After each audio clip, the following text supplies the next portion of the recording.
So the federal court's decision could allow Uber drivers to sue the company, right? Even if you forgot to opt out. Now, this doesn't affect all areas, obviously, doesn't affect all states.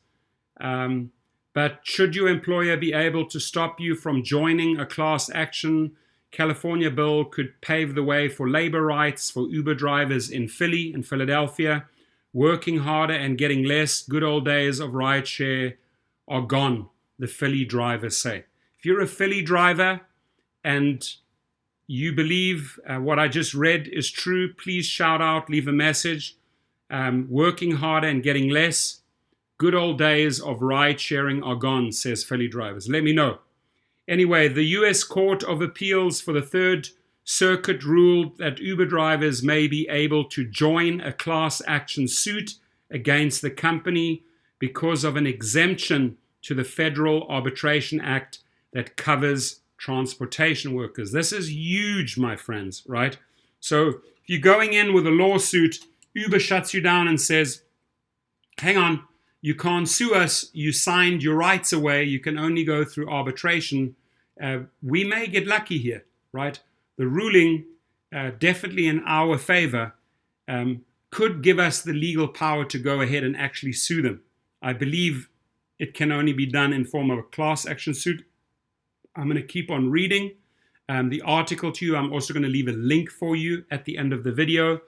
Currently, most Uber drivers are barred from joining together and suing the company because they signed an arbitration agreement forbidding it. They are, however, allowed to do so in sexual harassment cases, right? So that is exempt. Arbitration agreements, which generally are used as a condition of employment and require a worker to take a case of arbitration instead of court, have become more prevalent in recent years. More than 55% of American workforce is subject to these agreements, according to 2018 report from the Economic Policy Institute. Proponents of arbitration contend that it is faster and cheaper than the courts. Critics of these agreements, also known as mandatory or forced arbitration, say they revoke a worker's right to collective action against an employer, further skewing the power balance between employer and employee. In the last year, in part propelled by concerns that arbitration agreements could hamper the Me Too movement, workers have taken up the mandatory arbitration cause, fighting for the employers to end the practice. Some companies, including Microsoft and Uber, ended forced arbitration for sexual harassment claims. Others, like Google, have eliminated it altogether after months of pressure from employees.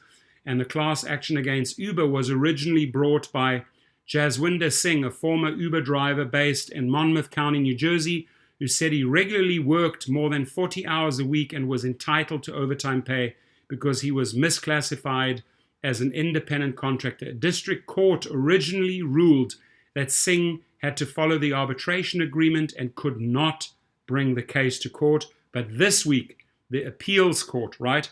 So it doesn't necessarily mean because you lose in a court case that it's over. You then have the chance to go through appeals court. So in this case, this week, the appeals court overturned that decision, saying Singh and his fellow drivers didn't have to follow the agreement because they are transportation workers engaged in foreign or interstate commerce who are exempted by the Federal Arbitration Act. So that right there, my friends, let me repeat this. That is your legal argument. You want to look up that case, the Singh case, how it was used on the appeals, all the legal language, is there right there for you. I will look at that case. I will literally cut and paste all that legal language because that is your argument. If they ever say, hey, you have no right, you have to go through arbitration, stop, right? This case was ruled in appeals court and it says that the driver can take the company to court because they are transportation workers engaged in foreign or interstate commerce, right? And these are exempted by the Federal Arbitration Act. This is your argument right there, my friends. Look it up. Now, it's up to a district court to decide if Uber drivers are truly engaged in foreign or interstate commerce, right? So each district court will decide, obviously, depending on the case. You can obviously use that verbiage, that argument, that legal argument, but they will ultimately decide, your district court, how they rule on that. Justin Swidler, Singh's attorney, believes it's straightforward. Uber drivers in places such as New Jersey and Philadelphia take passengers across state lines all the time. How do we look at that when you're driving in LA? You're going from Los Angeles to Orange County. You're not necessarily driving across state lines. So will that apply, that law? The semantic wrangling sounds much like the current battle over whether drivers are core to Uber's business, which is one of the tests of the new California law. We know that, AB 5, that could force Uber to reclassify its workers as employees. Uber's chief legal officer said Wednesday that drivers' work is outside the usual course of Uber's business. And that's the chief legal guy. We know who that is, Tony West, right? He said that on Wednesday, once again, the driver's work is outside the usual course of Uber's business. We know, Tony, that's absolute BS, right? Which is serving as a technology platform for several different types of digital marketplaces. That's how he would like to spin it, right? We say it won't fly.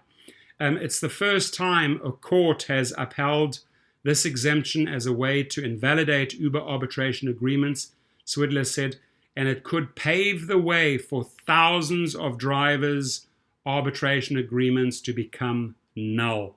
This is huge, my friends, absolutely huge. Uber, of course, does not agree, right? The ruling sends the case back to the district court for additional discovery to decide whether the parties should be in arbitration. Uber spokesman Harry Hartfield said in a statement, the court did not express any view on the validity of Uber's arbitration agreements, trying to scare the driver away, trying to tell the driver they don't have any case, it has to go through to arbitration. What we say is, Harry Hartfield, wake up and smell the coffee. This is a case-by-case scenario. You can't just come out and says the ruling sends the case back to the district court for additional discovery to decide, right? They may ultimately decide, but don't let him intimidate you. Don't let him try and confuse you with his verbiage. The bottom line is you have to take that legal argument, right, to the district court and say, you know what? My case needs to be heard in court, not in arbitration. And I use the following legal language to underline my case, to support my case. It's right there in the Singh case. Please look at it, my friends. So this to me, as a person who's really interested in the law, is a big one when it says that federal court's decision could allow Uber's drivers to sue the company. It's good news.